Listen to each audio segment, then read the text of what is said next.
Bonjour, chers amis du signe, un petit peu tous les signes, mais surtout, chemin de V6. C'est-à-dire qu'on peut très bien être chemin de V6 en numérologie, et puis être bélier par exemple, vierge par exemple, ou scorpion, ou ascendant capricorne et verseau pour autant, mais chemin de V6. Alors comment on fait? Je fais un petit rappel pour trouver votre nombre de vie, votre chemin de vie. Simplement, il faut additionner le jour de naissance que vous couchez sur une feuille avec le mois. Donc faites un arrêt sur image dès que vous aurez eu l'explication, si ce n'est pas encore fait. Donc le jour de naissance plus le mois de naissance plus l'année de naissance. Tout ça ensemble, vous allez trouver un certain nombre de 3 ou 4 chiffres et vous allez le réduire à 2 chiffres, puis à un seul chiffre, toujours en additionnant tous les nombres, en fait, toujours en réduisant parce qu'on additionne. Exemple, si vous trouvez 356, 3 plus 5 égale 8, plus 6 égale 14. 14, ça fait donc 4 plus 1, 1 plus 4 égale 5. Vous voyez ce que je veux dire? C'est toujours réduire à un nombre. C'est très simple, hein, donc je vous ai mis aussi un autre exemple en dessous de la vidéo dans le descriptif. Alors j'espère que vous allez tous très très bien. Et puis on se retrouve bien sûr pour ce printemps, puisque vous le savez, vous avez 90 jours de printemps devant vous. Si vous prenez la vidéo au courant du mois de mai, évidemment, vous avez encore un peu moins de temps pour métaboliser tout ce qui va être dit ici, mais si vous prenez la vidéo au début de la saison, eh bien vous avez 90 jours en réalité pour sentir tout ce qui va être dit ici, pour voir comment vous pouvez au mieux agrémenter votre vie, si vous voulez, pendant toute cette période de printemps. Alors, on part du principe que l'âme a 4 grandes saisons dans l'année, comme la vie elle-même a 4 grandes saisons dans l'année. Et là, pour le printemps, eh bien, on va aller voir, on va aller explorer ce que votre âme, très cher chemin de vie 6, a à vous dire. Pourquoi l'âme, c'est important? Parce que nous avons un monde extérieur, comme vous le voyez, qui prend des proportions un peu difficiles et qui des fois nous dépassent, alors qu'il ne devrait pas, puisque nous sommes, nous, campés dans notre fort intérieur, au sens propre du mot, intérieur. Donc la vie intérieure, c'est la vie de l'âme. Et puis, il y a ce monde extérieur, il y a cette politique, il y a ces aléas, et matériels, et les contingences sociales, économiques, tout ce qu'on sait, tout ce qu'on connaît tous, ça c'est le monde extérieur.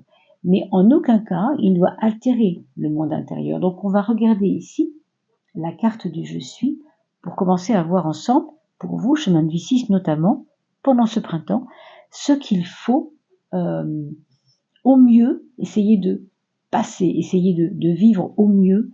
Dans la carte du je suis, on va la retourner tout de suite, nous avons l'attachement au manifesté. Vous voyez cet attachement à ce que vous voyez, à ce que vous justement remarquez de ce monde extérieur. Ça tombe très bien puisqu'on vient d'en parler. Autrement dit, ce qui se manifeste dans le monde extérieur, très souvent, on le sait maintenant dans différentes études et réflexions spirituelles, on sait aujourd'hui que ce qui se manifeste à l'extérieur n'est qu'un reflet du monde intérieur. Mais si ça se manifeste à l'extérieur de moi, c'est peut-être qu'il y a une racine à aller couper à l'intérieur de moi pour que l'extérieur ne se manifeste pas ainsi, mais qu'il se manifeste autrement. En tout cas, la question ici, c'est de ne pas être attaché à ce qui se manifeste. Et on en revient ici à l'importance du monde intérieur. Le monde intérieur doit faire un travail de détachement. C'est pour ça qu'on dit souvent que la clé de la sagesse, la clé de la zénitude, c'est bien le détachement. Vous avez déjà entendu ça, bien sûr. Autrement dit, vous allez avoir un travail de dingue à faire là-dessus pendant ces 3 mois-là. Pourquoi? Parce que peut-être que vous allez devoir revoir votre copie, c'est-à-dire ce à quoi vous étiez attaché, que ce soit du matériel, que ce soit des personnes, que ce soit un travail, que ce soit des habitudes. Il va y avoir du pain sur la planche. Alors, qu'est-ce qui va vous aider? Parce que figurez-vous que heureusement, nous sommes aidés. Nous sommes aidés par le haut, spirituellement parlant, par l'esprit, on va dire même par le mental, pourquoi pas. Eh bien, ce qui va vous aider, ça va être votre authenticité.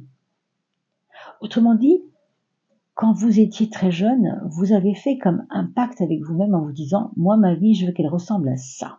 On a tous fait ça. Et puis, bizarrement, la vie a pris une autre tournure. Bon. Eh ben, il faut revenir à cette authenticité du début, vous souvenir à ça, vous souvenir de ça, revenir à ça. Bien sûr, il peut s'agir de vos idéaux, hein. Il peut s'agir aussi de, encore une fois, hein, d'une espèce de pacte que vous aviez fait. Pour moi, cette carte, je la trouve très belle parce que je le dis souvent, mais elle me parle de pièces d'or. Ça ressemble à une bourse avec des pièces d'or. Pourquoi? Parce que notre authenticité, elle ne nous trahit pas. C'est ce qui est de plus vrai en nous, hein. Authentique, c'est vrai, vrai. Et ça, c'est de l'or. C'est de l'or parce qu'on ne se trahit jamais. Et ça rapporte au moins de l'honnêteté envers soi-même. Vous voyez, c'est très important. Donc c'est une très belle carte qui nous parle de nous connecter à ce qui a fait, en fait, nos premiers désirs de vie, nos premières envies de vie. Envie, c'était quoi votre envie, hein, avant? Donc, à la fois un détachement, puisqu'on parle de l'attachement donc comme un travail à faire sur le détachement, et à la fois se reconnecter pour cela en s'aidant par sa propre authenticité. Comment on va faire pour se faire aider concrètement, matériellement? On vous parle de convoitise. On vous dit qu'il faut apprendre à regarder tout ce qui est manifestation justement ici de tout ce qui est jalousie, tout ce qui est réprobateur, tout ce qui est reproche, toutes les personnes qui semblent vous critiquer. Il faut les voir comme, non pas comme des ennemis, mais j'ai envie de vous dire, rebondir sur ce que vous vivez avec ça pour en faire une richesse, en faire une authenticité. Peut-être que ces personnes-là ne vous comprennent pas, alors pourquoi ça vous aiderait, hein? C'est curieux de dire ça, parce que les personnes que nous considérons comme des personnes qui seraient nos ennemis, enfin qui seraient des jaloux ou n'importe quoi d'autre, c'est difficile de dire qu'ils sont nos amis. Pourtant ici, ça va vous aider. C'est pas eux qui vous aident, c'est votre façon de regarder ça, votre façon de vous détacher justement de ce qui se manifeste à travers leur jalousie, leur critique. Je sais pas ce qu'ils ont, mais peut-être que si vous avez réussi des choses dans votre vie, ça peut être regardé comme un problème pour eux. Alors, je rentre pas évidemment dans les détails parce que ce serait vraiment compliqué, hein. Vous imaginez bien, cela dépend de ce que vous avez traversé depuis que vous vous connaissez, bien sûr. Alors, il y a 3 domaines qu'on va explorer ici, que vous avez déjà dépassés, déjà réglés et déjà abandonnés. On va regarder. Ça veut dire que vous n'avez plus les travailler. Eh bien, c'est la discipline. Vous avez déjà eu à gérer des bonnes habitudes de vie, des façons d'être très carrées, peut-être parce que vous êtes dans le 6, donc le 6 c'est l'harmonisation, on a envie d'harmoniser la vie. Le confort aussi, peut-être par confort vous avez eu besoin d'avoir de la discipline. Mais ça, vous voyez, c'est déjà travaillé, c'est déjà dépassé. Pourquoi? Quelles sont les causes profondes? Et bien voilà, la boucle est bouclée, le détachement. Les causes profondes, c'est votre besoin de détachement. On l'a vu tout à l'heure avec l'attachement manifesté. C'est vraiment ça. C'est-à-dire que ce besoin que vous avez eu il y a longtemps, peut-être l'année dernière, peut-être il y a 10 ans, de régler votre vie, vous savez, comme une horloge. Moi, c'est carré, voilà, je prendrai ma retraite à telle date, je vais faire telle chose à telle époque, je suis comme ça, moi c'est comme ça, bam, bam, bam. Votre côté un peu vierge, en fait, le 6, vous savez, c'est le 6e, c'est associé en tout cas symboliquement au 6e signe, c'est-à-dire Bélier, Taureau, Gémeaux, Cancer, Lion, Vierge, d'accord? Donc c'est associé à cette rigueur morale de la Vierge. Cette discipline, c'était très bien, tant que vous en avez eu besoin. Mais aujourd'hui, on vous dit que c'est déjà dépassé. Donc en fait, détachez-vous aussi de toutes ces contingences disciplinaires que vous vous êtes imposées dans votre vie. On vous dit que c'est déjà plus tellement intéressant pour vous de gérer ça. Qu'est-ce que vous avez déjà réglé? Eh bien, vous avez réglé une espèce de vision du monde qui vous ressemble, qui est la vôtre. c'est-à-dire que vous avez beaucoup observé les choses. Ça, c'est aussi quelque chose qui doit être maintenant déjà réglé.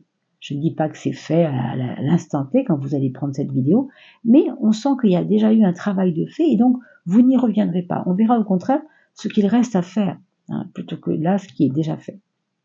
Voilà.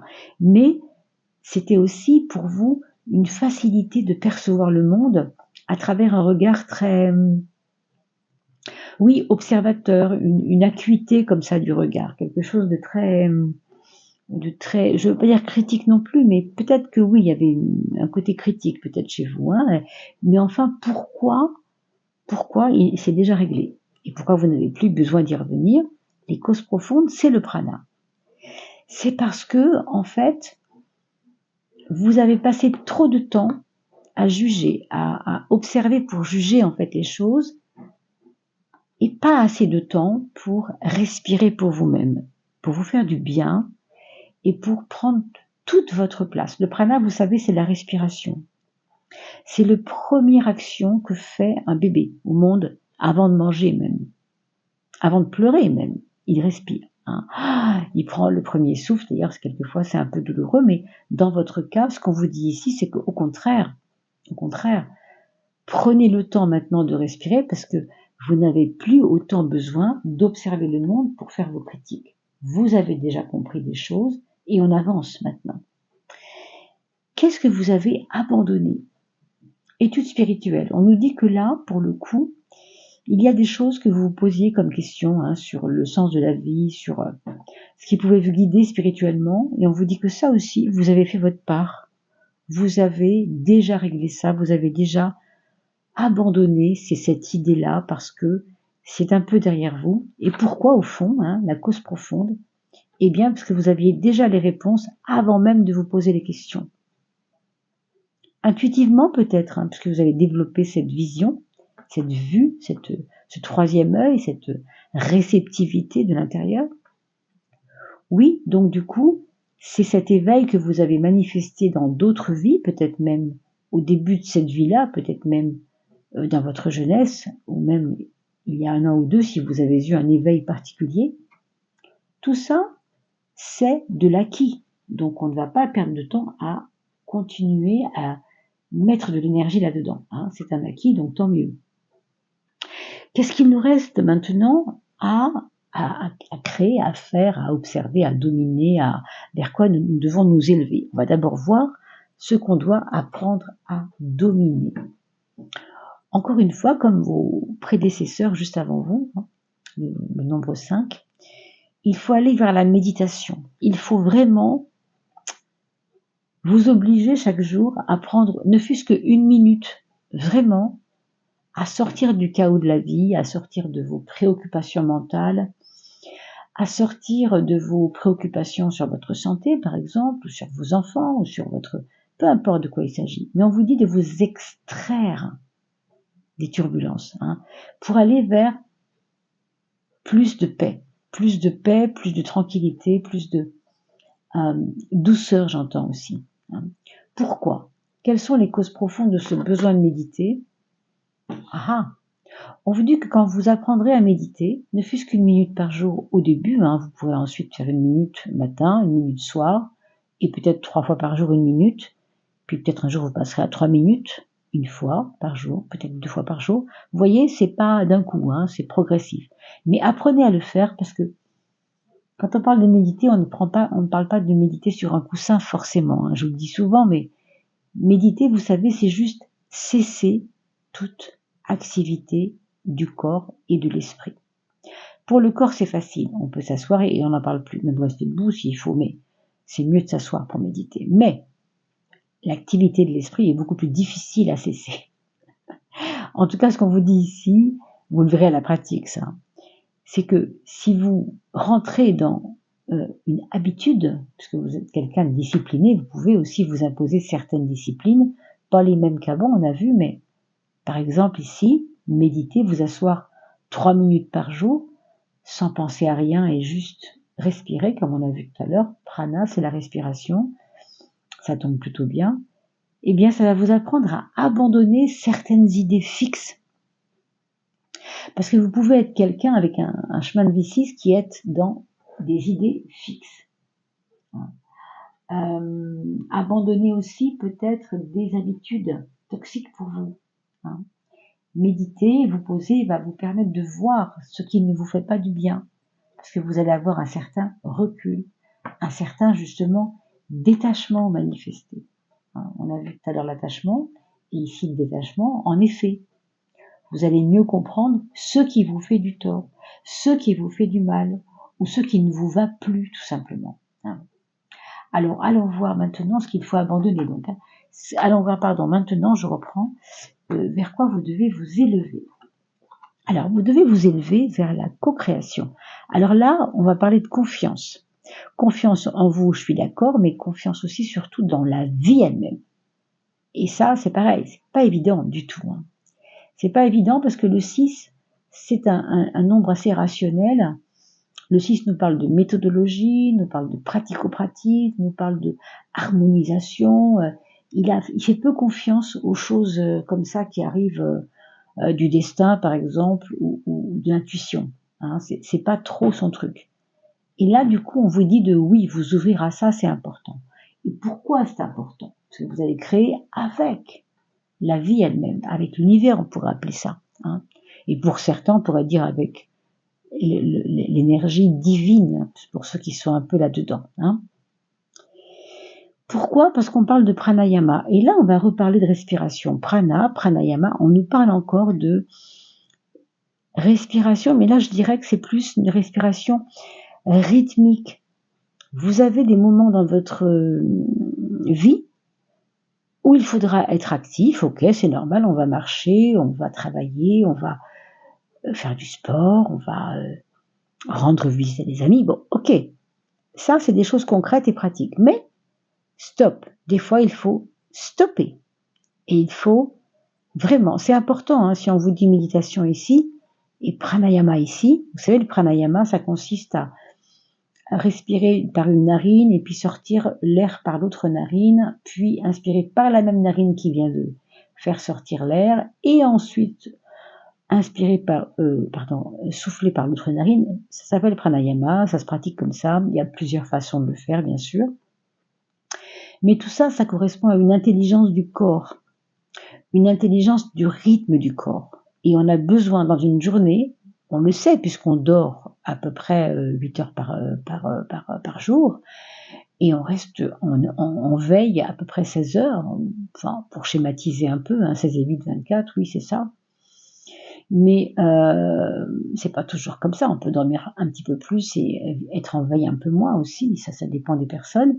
Mais on vous dit que ce rythme-là, il est important de se l'imposer, parce qu'il y a une horloge biologique chez vous qui est peut-être pas tout à fait bien régulière. Avec le 6, on parle d'harmonie, n'est-ce pas? Et ça va vous aider à co-créer. Co-créer, c'est-à-dire reprendre confiance au point d'avoir des nouvelles choses à vivre qui vont vous surprendre même. Hein. La co-création, c'est vraiment, tiens, il m'arrive ça, alors ça, j'aurais jamais cru. Mince, je le croyais depuis tellement longtemps, je priais depuis tellement longtemps, et tout d'un coup, bam, mais c'est magnifique, mais qu'est-ce qui m'arrive, quoi? La co-création, vous savez, il y a une approche un peu magique presque. C'est-à-dire que ça vous arrive alors que vous n'y croyez plus. Hein. Et parce que vous êtes connecté à votre âme, du coup, vous allez alimenter votre âme et elle va créer pour vous. Hein. On peut appeler ça le divin, on peut appeler ça comme on voudra, mais c'est toujours assez fou quand ça vous arrive. Hein. Mettez-moi des commentaires, mes amis, parce que j'aimerais vraiment vous lire. Bien sûr, aujourd'hui, si vous essayez de lire pour la première fois, vous n'allez pas vous rendre compte de ce qui se passe. Mais si vous revenez sur la vidéo dans un mois, puisque vous avez 90 jours de printemps, encore une fois, hein, à vivre, vous avez le temps de voir arriver ces choses dont je vous parle maintenant. On va regarder ce que vous avez à renforcer. Vous avez à renforcer le contentement, c'est-à-dire la joie. Est-ce que vous êtes souvent en joie, mes amis? Moi, je crois qu'il vous manque cet ingrédient qui est tellement nécessaire à la vie. Tellement, tellement nécessaire. Ça va vous aider au détachement du manifesté. Ça va vous aider à trouver la force de co-créer avec l'univers. À vous poser, à enrichir votre âme. Alors pourquoi c'est important cette joie? Pourquoi c'est si important? Regardez, incroyable. On vous dit que l'ego vous a fermé. Alors l'ego n'est pas une maladie, hein, rassurez-vous. Simplement, c'est votre capacité à vous centrer sur vous. Hein, on va dire que c'est ça l'ego. Mais dans votre cas, il semblerait que vous êtes trop fermé sur vous. Je ne sais pas pourquoi. Peut-être des parents qui ne vous ont pas permis votre épanouissement, peut-être des restrictions sévères, je ne sais pas. Hein. Peut-être des frustrations aussi, parce que l'ego nous parle souvent de frustration. Mais en tout cas, si vous avez besoin de retrouver la joie, c'est parce que cet ego n'en peut plus de cette tristesse. Il n'en peut plus, il lui faut de la joie.